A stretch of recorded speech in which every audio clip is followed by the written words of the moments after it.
Pembagian warisan menurut Islam.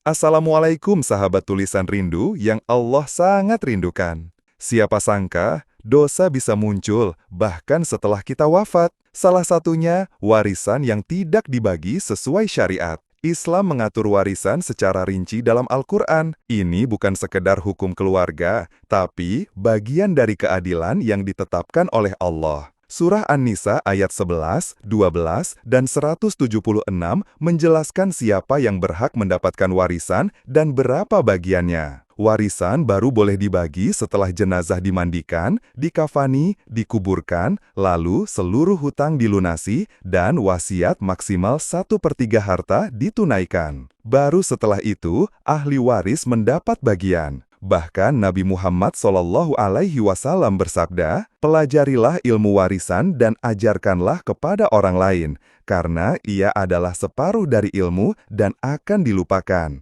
Hadis riwayat Ibnu Majah. Jadi, bukan cuma penting, ilmu warisan itu wajib dipelajari. Siapa saja yang bisa menjadi ahli waris? Anak-anak, suami atau istri, orang tua, saudara, bahkan kakek nenek. Semua tergantung situasi. Kalau masih kurang paham, coba kita simulasikan. Seorang pria wafat meninggalkan istri, 1 anak laki-laki, dan 1 anak perempuan. Harta 120 juta rupiah. Langkah pertama, istri mendapat 1/8, 15 juta rupiah. Sisa 105 juta rupiah. Anak laki-laki dan perempuan membaginya dengan perbandingan 2:1. Anak laki-laki 70 juta, anak perempuan 35 juta. Kenapa anak laki-laki lebih besar? Karena dalam Islam, laki-laki memikul tanggung jawab nafkah. Ini bukan ketidakadilan, ini distribusi tanggung jawab. Kesalahan yang sering terjadi, memberi warisan ke anak angkat padahal tidak sah secara syar'i, mengabaikan saudara kandung yang sebenarnya berhak, membagi harta secara adat bukan hukum Allah, memberi wasiat lebih dari 1/3 harta,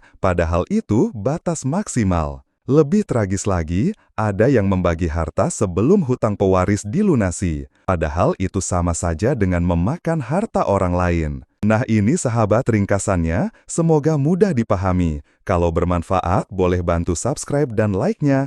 Terima kasih sudah mendengarkan sampai akhir.